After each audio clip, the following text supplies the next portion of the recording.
When a small cap company signs a partnership with a NATO country's military, you have to pay close attention.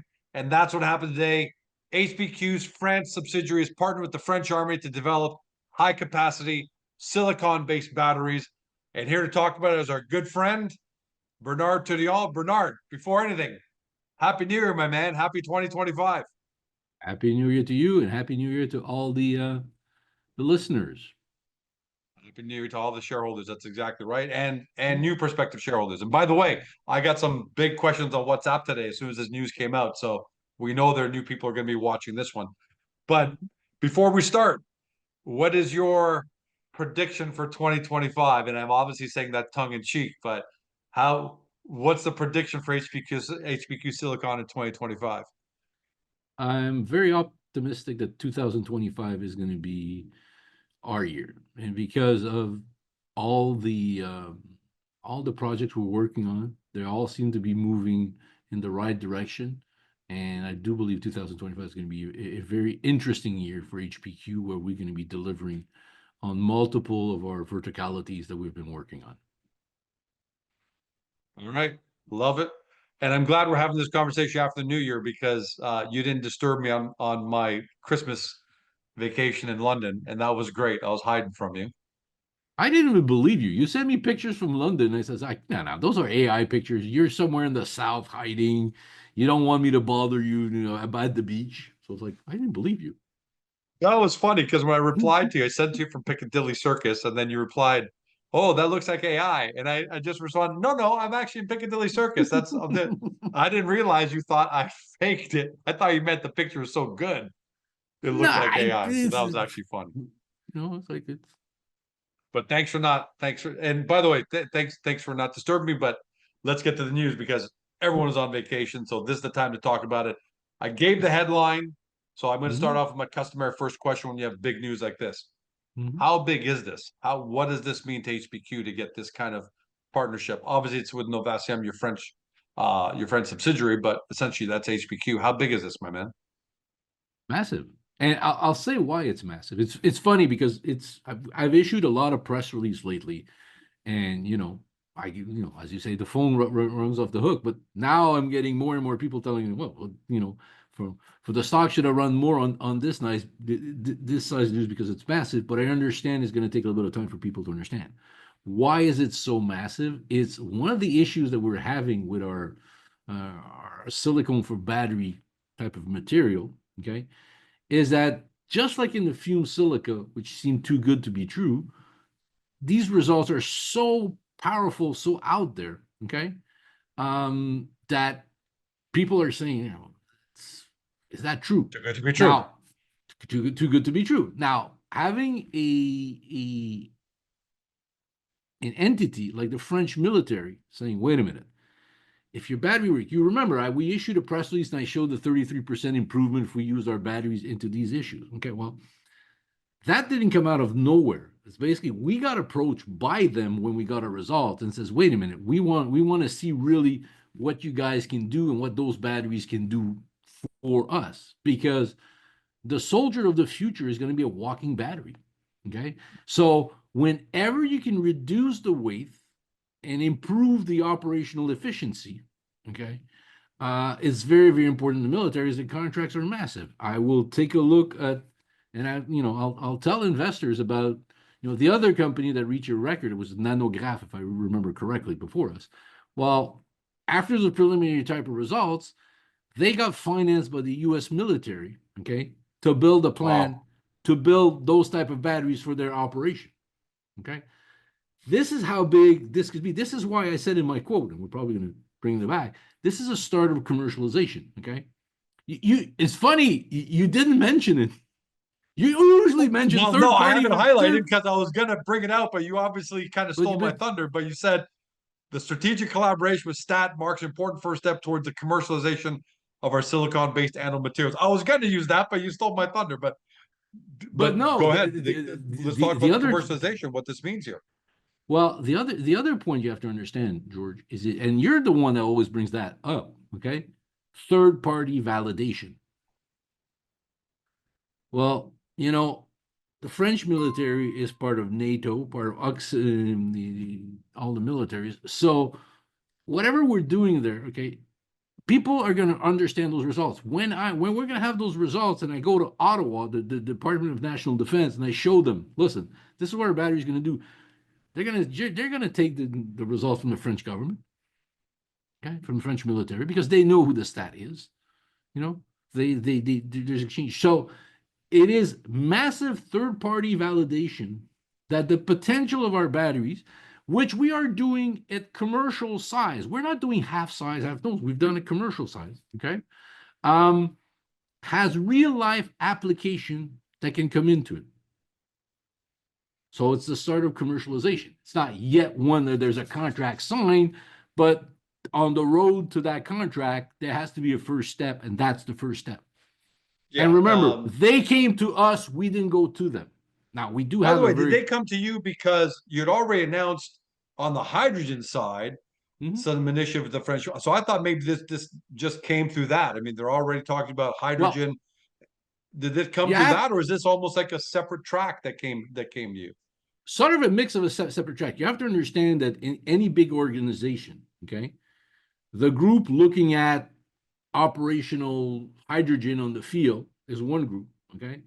And the group working for the batteries is a second group, completely two distinct group, okay? So of course, what happens and what speeds up the process is they ask, oh, do you know these guys Novacium? Yes, and then it's easier to communicate, but still the battery results that interested them. Okay, it's not chauvinistic type of thing, it's the battery results. Yeah. At the end of the day, so it doesn't matter if you had a relationship with the hydrogen side. They saw the battery results. That's what they did. And I'm assuming, even though you're building prototypes and all that, we'll talk about that a bit. But there was some rigor here, right? It wasn't like they called you on Monday and you put out a press release on Wednesday. I'm assuming they want to see your data. They went over it. They asked questions. It looked There good has enough for been them to say, let's partner and let's start prototyping.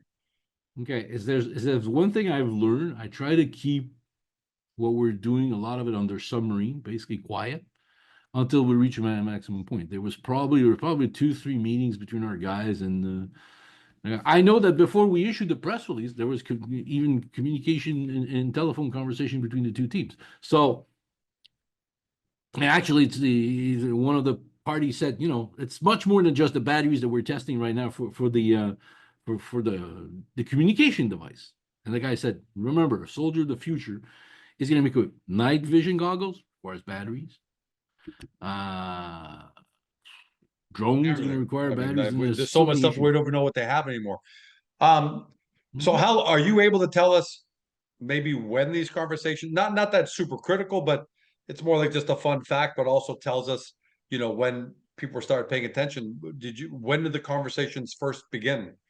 The submarine conversations. I would dare to say mostly once we went over 300 cycles. As I said, a certain, at those level, it becomes serious, because probably for the military and the military application, even if the battery lasts 300 cycle, they might say we're very happy with it. So, if you think the first 300 cycle, how much our battery was performing, it plays into it. And you by realize the time the 500 and 650 and all that came out, they must have been. Well, no, it's at the moment that they saw a solution to a problem that they had, okay, to which they, from what I understand, okay, it's third party relating the information to me, they have went and saw other people in the field, and they told them, no, there's nothing we can do more than that, okay, and then we come up with our results. So is the goal to work on one specific application right now first, like the walkie-talkie, the communications, and then expand? Or is the goal to say, hey, can these guys actually deliver a better battery, and then we're going to put it everywhere? Do you have a sense for that? Or maybe you can't even talk about it, but I'm going to ask it anyways. well, I'll say this, okay, once battery, whatever we use it for, okay, it's going to be a question of charge, discharge, hold of charge, weight, all those issues that come into it, okay, how much more energy you can put into it. And then how we can organize it to deliver more energy. Do we add more material, change the form of the batteries and those issues? How do we resolve all those issues? So it's all part into it. But once you do it for one, okay, there's no difference. At the end, any type of electric equipment requires a certain voltage and certain speed to be drained out of the batteries. So once you validate it on one test bed, all the other test beds just basically calculate, okay, this is what we need, and this is where it fits in, and that's it. So it's a very big third-party validation in the sense that they're willing, okay, to use their limited resources, because nobody has the limited resources. Well, militaries usually do have more, but they still have certain level to say, okay, we want this to work. So third, sorry, I thought you were going to say something else there first. Third party validation. I want to go back to that. That is very important. And I always say that. Look, I've been in the small cap business for 27 years, and I've seen Georgecom batteries and Georgecom Silicon. I've seen all those guys, and everyone talks a big game, uses big buzzwords. You got quantum companies now using big quantum computing buzzwords, and stock prices are going up and down. And that's why third party validation always played such an important role for me. And that's why I was asking, what does this do for you, not just with other military, but I'm assuming you've been having some kind of conversation, some kind of interest from other industries and other players who maybe been poking around. I'm going to assume that because that's the way the world works. If I'm wrong, tell me. Nobody spoke around. What does this do when you go back to George Calm, the potential customer who's been kind of knocking around, looking around, talk to you and saying, "Hey, George, we just signed a partnership with the French military." Uh, does it I does it think I accelerate think other conversations, other potential customers, partnerships, and things like that? my answer would be the conversation are speeding up now. It's people are sort of have to realize that we started to issue our, we started to reach the crescendo of the Gen 3, okay, by the end of 2024.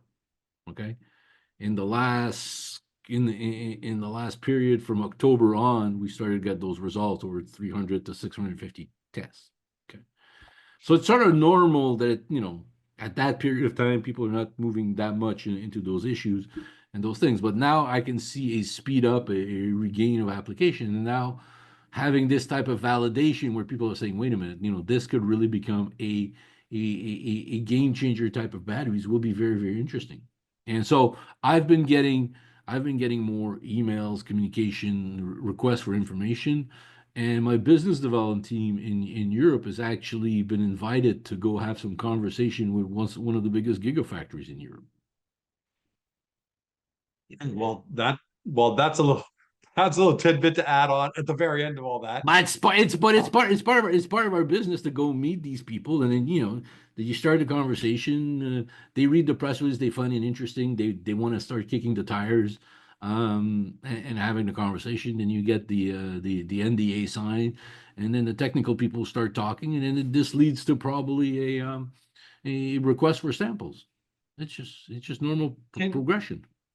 can you give us a sense? I'm not talking about business discussions or anything like that, but can you give us a sense of what those discussions sound like when you're first talking to different parties in terms of their level of, because you kind of you allude to at the beginning the too good to be true issue, but what are the kind of conversations you're having with them, and what's the optimism on the other side? Devil's advocate, is it okay, Bernard? You guys are pretty good, but we got some other guys, we got some other really good stuff, so we're gonna throw you in the mix, or is it, man, you guys are really a leader in the game here, and we're really interested in working? Just give us a sense of what those conversations sound like from the other side, if you can.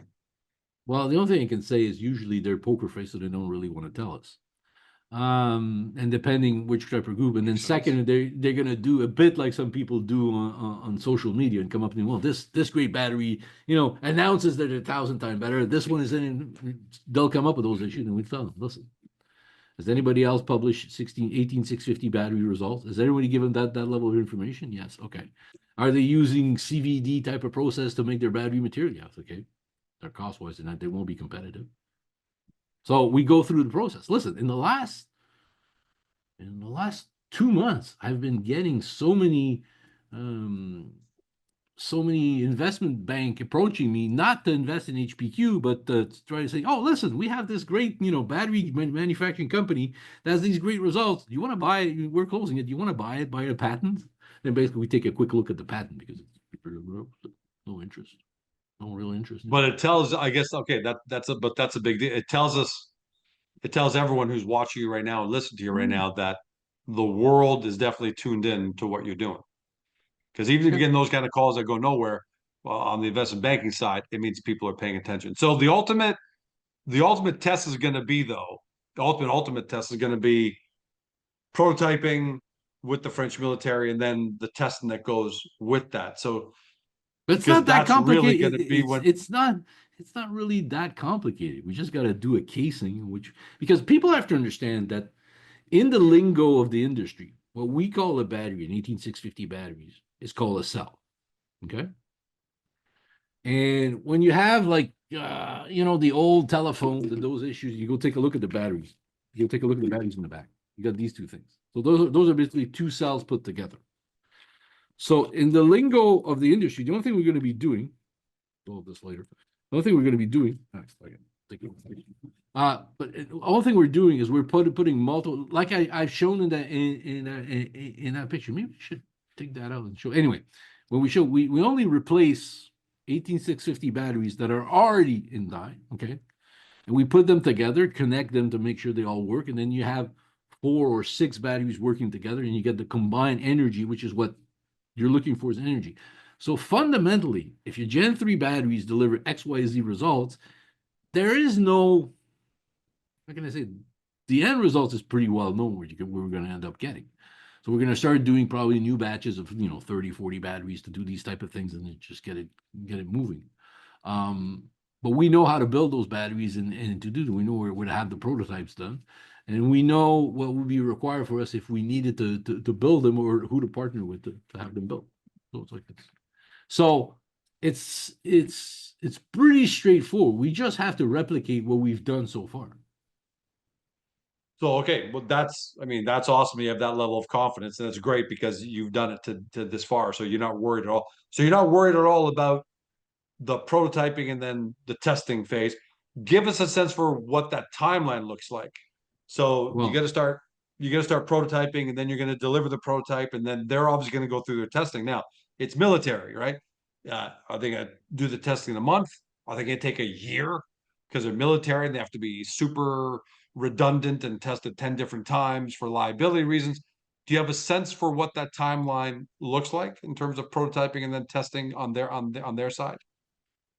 in the press release, we actually were pretty clear on this.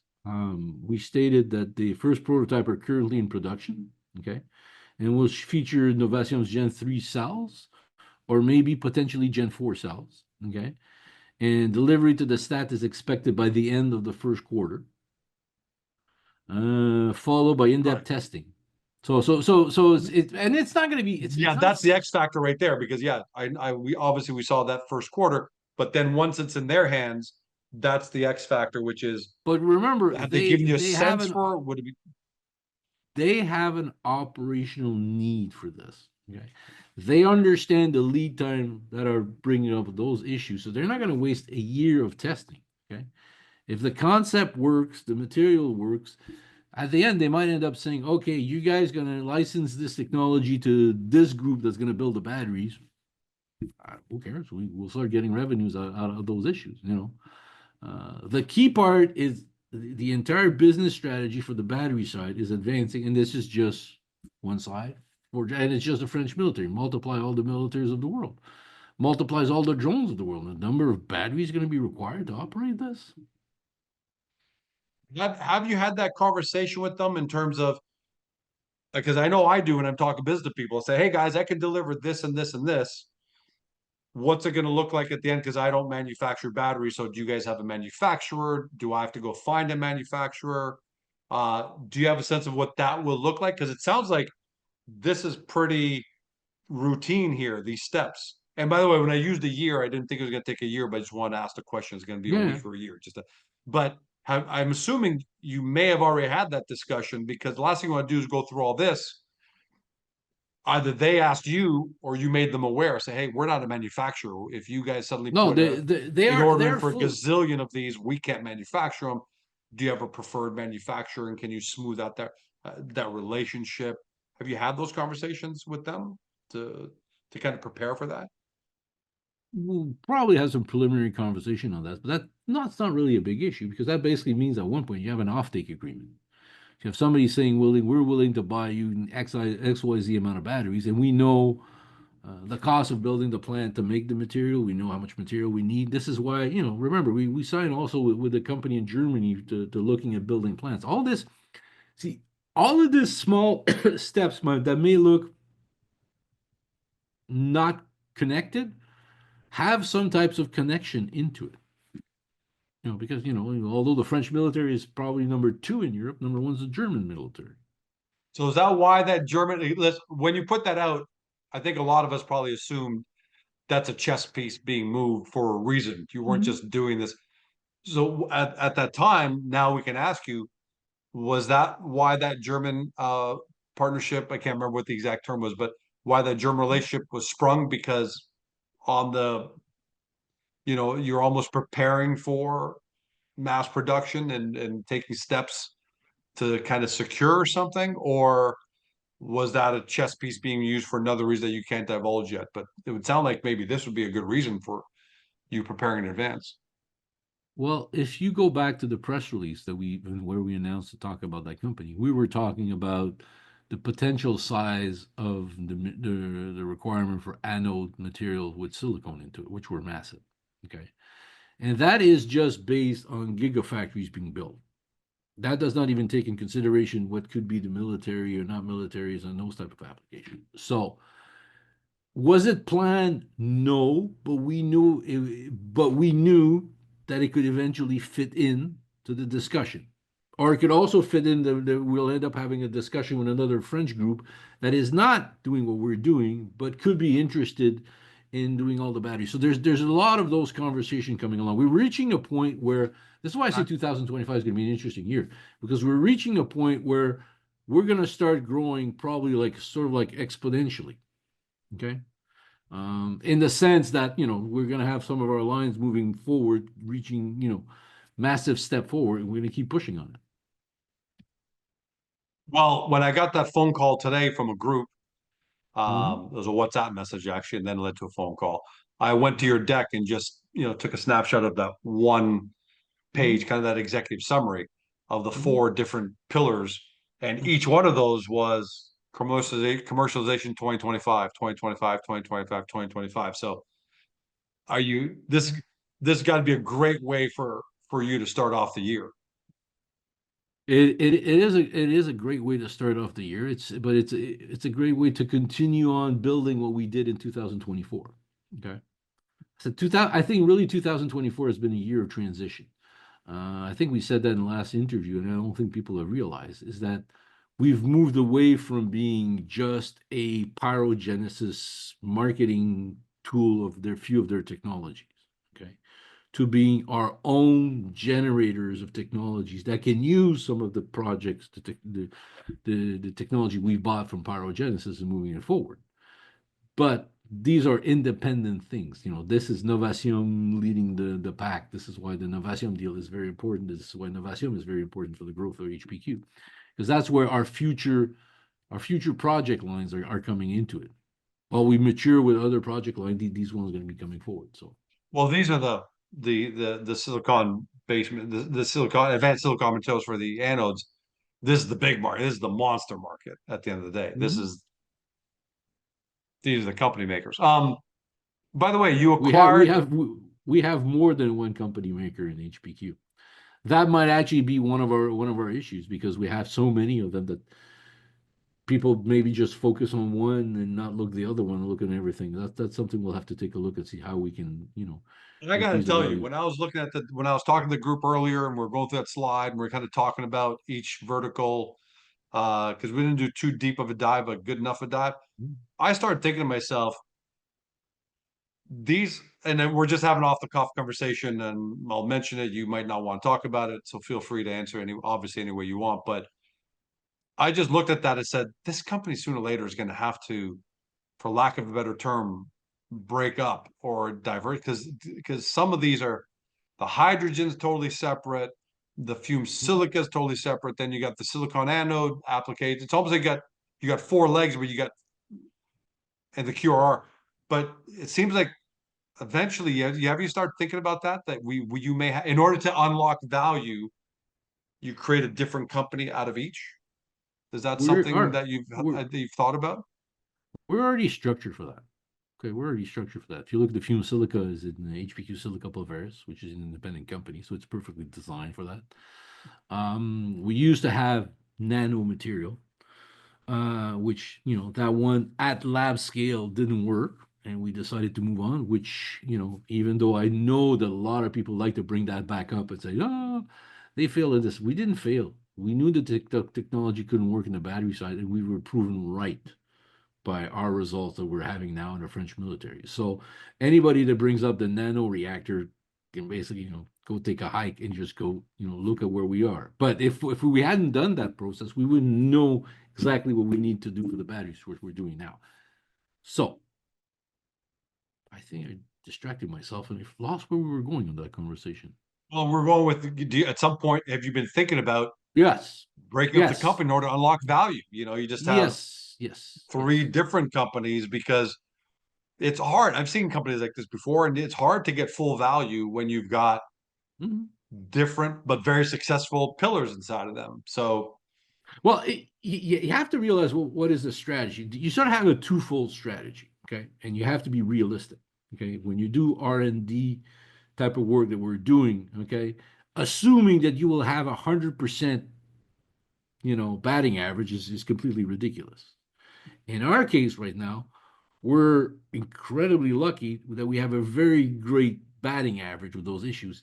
But that brings up the point of view where it's too much for one company, it becomes more complicated and less complicated. But I am meeting investors that are showing an interest at liking that concept of what we're doing because they do see that the one of the way to monetize, okay, is going to be either through licensing some technology and just generating revenues and just focusing on other projects because that could also very well be one of the strategies for every one of our lines. We can license it and get good revenues. This is one of the reasons why I want to make sure that going forward, I don't have any more royalties or anything attached to what we're developing. If we don't.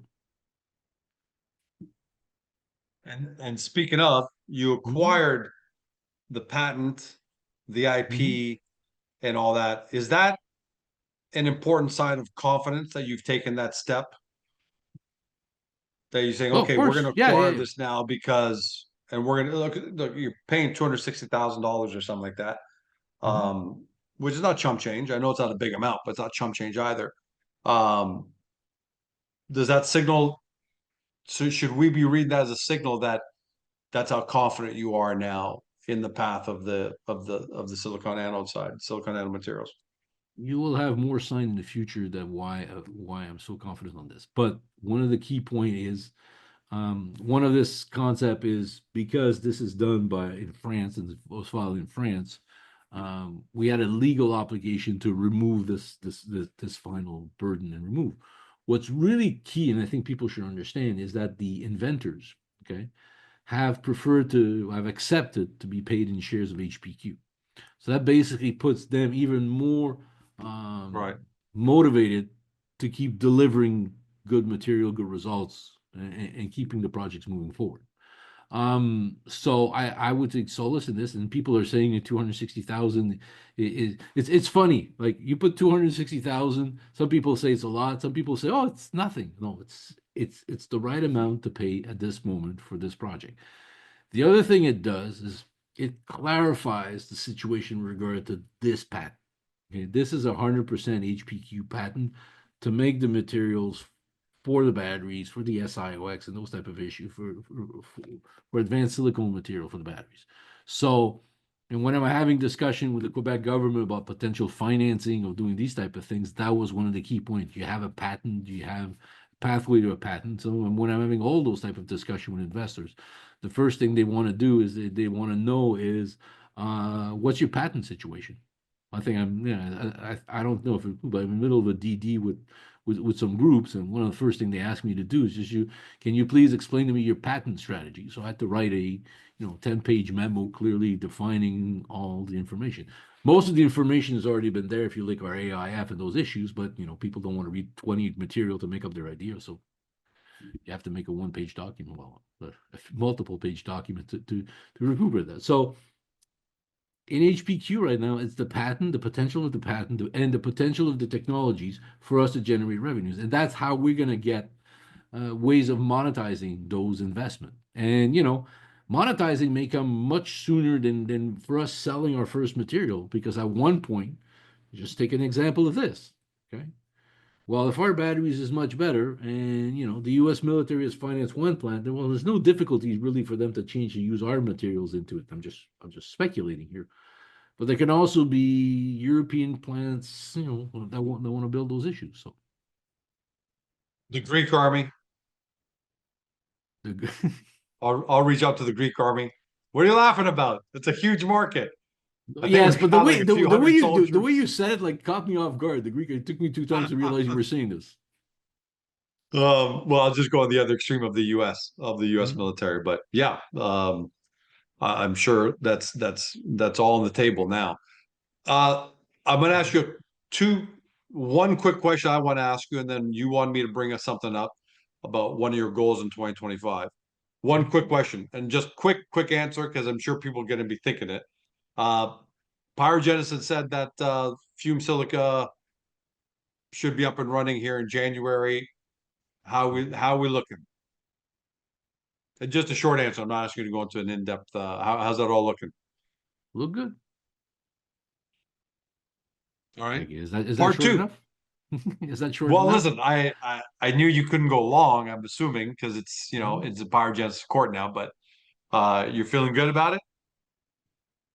Yeah, I'll feel yeah, but I went through this with the QRR start, so I'm like it's like I feel good. I know where we are. I feel very good where we are. It's just like we've gotten there. Like I feel there, and that's one of the reasons why we have so many projects. Is that's basically it sort of reduces the risk on everything else. But once fume silica starts very soon, then we'll be very happy.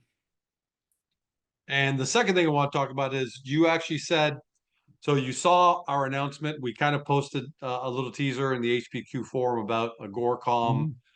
going to start tokenizing and creating rewards for real rewards for users of the platform. And you had said, "Hey George," just before he said, "George, that actually fits with my a goal of mine 2025, which is to start answering questions, communicating, engaging with everyone in the Mhm. Agoracom forum." Mhm. Why is that? And what do you? And by the way, what do you think of the tokenized rewards and our partnership with the Dubai Blockchain Center? But first, why the goal? Why is that important to you in 2025? Because it sort of becomes a point where I'm starting to get a lot of questions, and answering one-on-one emails takes a lot of time. So it's better if I answer them generally to everybody and can, be more specific. So either me or our director of communication, Derek, will answer. Of course, we won't say anything that we cannot say, but at least we can try to answer and try to explain, but we won't get into discussion with people. That's one of the things I love about Agoracom is that there's not room for the usual riffraff of the other sites.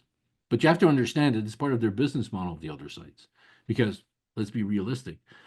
We get approached by, Stockhouse, CEO.cas, and they'll tell us, look at how great your engagement is, how many people are watching it. But when you start to figure out how it works, okay, it's the same reason why Facebook decided to remove the content moderation. Okay. As they did content moderation, and it sort of removed the arguments, okay, that were ongoing. Negative argument seems to attract more people to go read it. The old saying, like, that's why you listen to news. It's 99% bad news because that's what attracts people.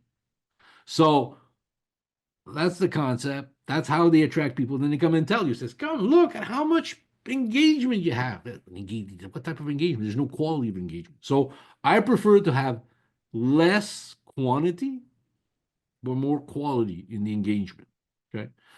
Um, so and if by the process of using tokenization, investors that do spend a lot of time doing very good due diligence and ask very intriguing question and move the thing forward can get can get rewarded for doing this. Why not?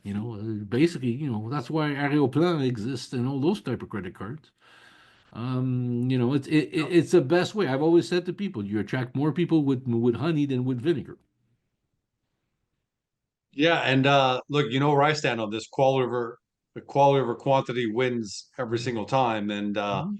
and we're excited about this. Except, That's why we partnered with the Dubai Blockchain Center. They're going to be part of. In fact, we were on with them earlier today with their developers, going over the Mhm. model, building it all out, and it's never been done before. It's never been done Mhm. before, and we're excited to kind of share Mhm. our success with the members. But the more important thing is now there's a two-edged sword, which is now there's a double bonus, which is engage with Bernard or Derek, get answers to questions. And what I really like about we've talked about this before, Bernard, because you said you get email questions all the time, and just today I said tell people in email to post their question on Agoracom. That way everybody sees the question and everybody sees the answer. Mhm. And then that's just going to create way more great discussion because now you have all this great information flowing back and forth. And so I'm assuming you're going to be Yeah. asking people to do a lot more. You'll be there and you're going to ask people I, to I start doing a lot more I engagement will on try to Agoracom. be more active and more present, but also people have to realize they have a certain responsibility to communicate between themselves the information they find and share it. I think Agoracom is a good place because it doesn't really your business model is not based on having massive amount of posters coming in, and this is where you get all of the negative thing, the bashing, and it's just the way the industry has been designed. Social media has been designed on negative posts generate viewership regenerates art advertising. Yeah, we don't need. There are two things we don't want on Agoracom, believe it or not. Mhm. The one is what you said, which is obvious. We don't need George 555 every day saying Bernard's a liar. Bernard's full of crap. The technology doesn't work. The technology. It's like, okay, we get it. What do you hear every day for? But Mhm. also, what we don't want is the guy every single day coming on saying, "This is the best stock in the world. Mortgage your house. This is going to be $100 stock. It's going to be the next Tesla." And we want that great conversation, that great engagement, questions, Mhm. answers, Mhm. logical discussion between it. And I love when I see investors talk about, "Well, I view the technology. I did some research." That's fantastic, and that's what you want, right? Good, Listen, great quality over quantity. I'm gonna be very honest. I do read some of the posts, and sometimes there's some interesting information. I go take a look at it. Yeah. I do some follow up, DD on it. Um, mm, some of it from There's some also people. some funny stuff on there, right, Bernard? How many guys make fun of there? It's less and less.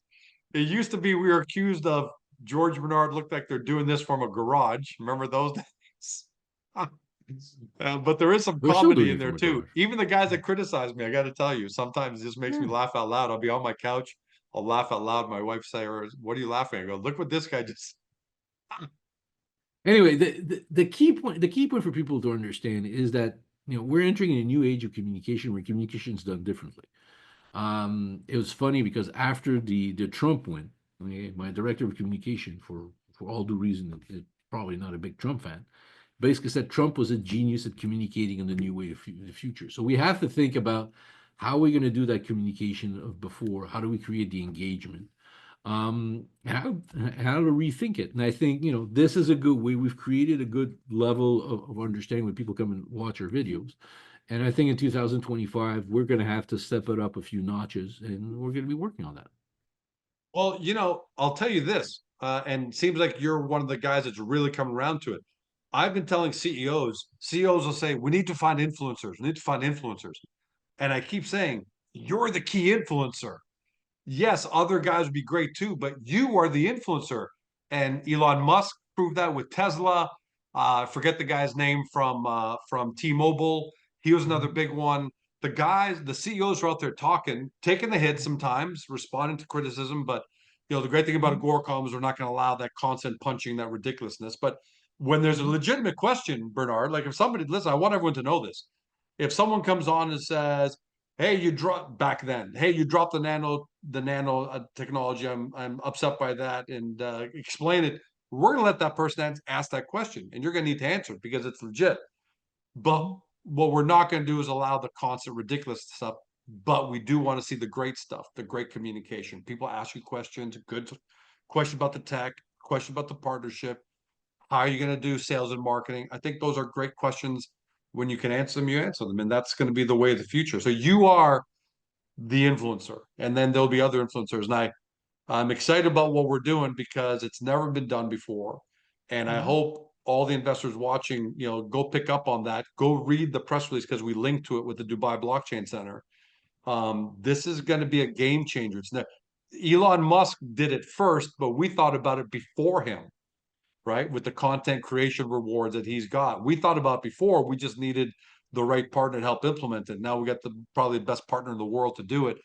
And HPQ Mhm. investors are going to be big beneficiaries of that a few months from now when it goes live and we transition. But Bernard, I'm looking forward to you engaging with In the everybody. meantime, HPQ investors, should be rewarded by the movement of the stock. We understand.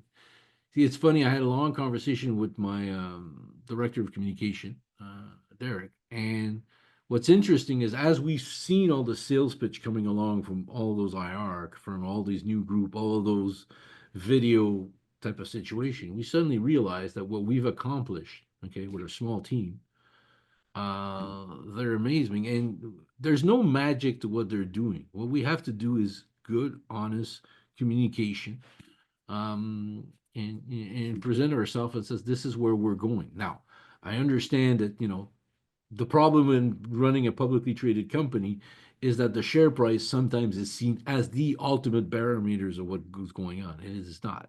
But I understand what some people that have invested money in the company want their money to generate. I have money invested in the company and it's going to move forward. But today, with that transaction, I'm showing that my three lead scientists at the Novacium are having more shares in the company, and Congratulations. that should give people a strong feeling that they know more about the technology than I do, and they feel very comfortable with where we're going. Well, I saw the early reaction this morning and it was very positive. Mhm. It was great to see. So I think when I saw it, and I didn't know it was coming, Mhm. like when did you call me actually? You called me last night, didn't you? Now, I always go Was after the market close. Yeah, it was last night though. It was late. I remember it was like, Mhm. hey, did you miss me? Because and I had been thinking, okay, I'd sent you the New Year's shot Mhm. from London and all that, and we said Happy New Year and all those things. And Mhm. but I was starting to wonder, hey, is there something coming out this week, or is the first week and Bernard just getting settled in and boom, I don't know, 8 o'clock or whatever it was, you gave me the call. So congratulations on a great start to the year. This is fantastic, and I know the investors when they saw it and they were reading it, they were really happy. In fact, a lot of people didn't see this coming. So this is great. And all kidding aside, I hope we're talking again once a week for the rest of the year. And almost to the point that what's that famous Trump line? Mhm. HPQ is going to be winning so much, hopefully, that shareholders are going to get tired of all the winning. So hopefully we get to that point, my friend. But congrats. You make us all proud. You make it look easy, Bernard. It's not. I know it's not. And to you and the Novacium team, even to Dr. Krame, who hopefully is watching this or will be watching this, He congratulations to all does you actually guys. watch them. He does actually watch them and Well, then criticize me or gives me, pointers or technical we got issues. to have him on at one point Oh, we will. because he's We such a will. big part of this. He always provides these great quotes, and we reference him almost in every press release with his quotes. We didn't this time, but we got to have him on. But congratulations to you and the team because it is a small team, and you're doing big things. Look, I'm the founder of Agoracom. I see what it took for me to get this partnership with the Dubai Blockchain Center. That took me like a year and a half to get all done, and you're doing battery metal technology. You're doing battery technology and talking to some of the biggest entities in the world, and you're pushing things through pretty quickly on fume silica on this. So you're making us proud. Keep up the good work, and can't wait to have you on again, my friend. Thank you. To everybody at home, thanks for watching. Hope you enjoyed it. Make sure you like it, share it, and get on to Agoracom with your questions and discussion about this because those points are going to turn into real rewards, and then they're really going to accelerate in a few months. So get active on Agoracom, and most importantly, get that information and engagement going, Bernard. Thanks for joining us. Have a great day. See you next time. See you next time. Hey small cap fam, I hope you loved this interview because more than a dozen people were involved in its production for the sole purpose of making you happy. If so, can you take a moment to support both our awesome guest company and Agora.com? Your engagement means the world to us. First, if you enjoyed this video, give us a thumbs up by tapping that like button. It's a small gesture that helps this interview reach even more potential investors to discover today's guest. Second, we would love to hear your feedback on this interview, so please leave a comment below. Be sure to keep it clean, but feel free to poke fun at George. If you loved what you heard on today's video and want to dig into our guest company right away, take a look at the links in the description below. And while you're at it, hit that subscribe button and ring the notification bell to never miss another great Agora.com small cap video. Thank you so much. We couldn't do any of this without you. Make sure to come back soon.